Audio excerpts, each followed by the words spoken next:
അസ്സലാമലൈക്കും, നമസ്കാരം. ഇതൊക്കെ മുത്തുമണികളെ വിശേഷങ്ങളൊക്കെ എല്ലാവർക്കും സുഖമല്ല, എല്ലാവരും സുഖമായിരിക്കുന്നു വിചാരിക്കുന്നു. എല്ലാവരും സുഖമായിരിക്കട്ടെ. പുതിയൊരു വീഡിയോയിലേക്ക് എല്ലാവർക്കും സ്വാഗതം. അപ്പോൾ ഇന്നത്തെ ഒരു വെജിറ്റബിൾ കട്ടിങ്ങിൻ്റെ ഒരു വീഡിയോ കേട്ടോ. ഇന്ന് ഫുള്ളായിട്ടുള്ളൊരു വെജിറ്റബിൾ കട്ടിങ് ആണ്. അപ്പോൾ അതിൻ്റെ ഒരു ചെറിയൊരു വീഡിയോ എടുത്തതാണ്. വീഡിയോ എല്ലാവരും ഒന്ന് കണ്ടു നോക്കി. പിന്നെ വേറെ എന്തൊക്കെ എല്ലാവരും വിശേഷങ്ങളൊക്കെ, നാട്ടിലൊക്കെ എല്ലാവരും സുഖമായിരിക്കുന്നു വിചാരിക്കുന്നു. ചൂട് കൊണ്ട് ബുദ്ധിമുട്ടായിരിക്കില്ലേ? ഞങ്ങൾക്ക് ഏതായാലും ഇന്നലെയും ഇവിടെ അബുദാബിയിൽ നമ്മൾ നിൽക്കുന്നിടത്തൊക്കെ നല്ലൊരു മഴയൊക്കെ പെയ്തു.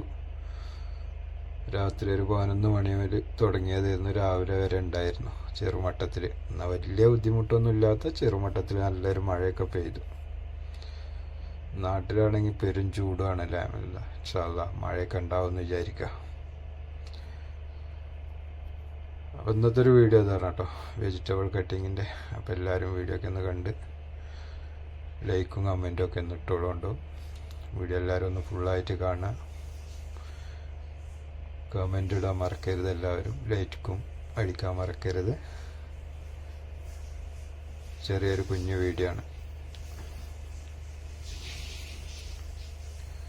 ഒരുപാട് കട്ട് ചെയ്യാണ്ട്.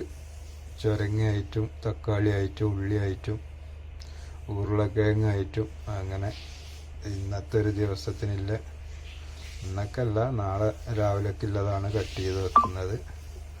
നാളെ രാവിലെയാണ് ഇത് ഉണ്ടാക്കുക. അപ്പം ഇന്ന് കട്ട് ചെയ്ത് വെക്കുക എന്നുള്ളൂ.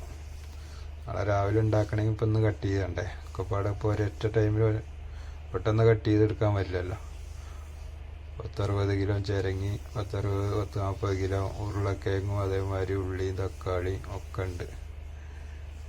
അപ്പോൾ പെട്ടെന്ന് കട്ട് ചെയ്താൽ പറ്റില്ല. ഒരു നാളേക്കുള്ള ഇന്ന് കട്ട് ചെയ്ത് വെക്കും.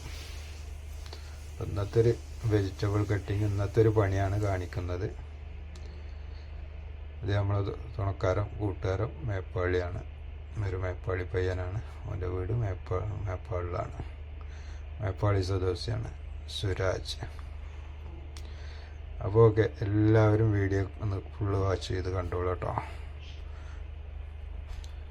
വീഡിയോ കണ്ടിട്ട് കമൻറ്റും ലൈക്കും അടിക്കാൻ മറക്കരുത്.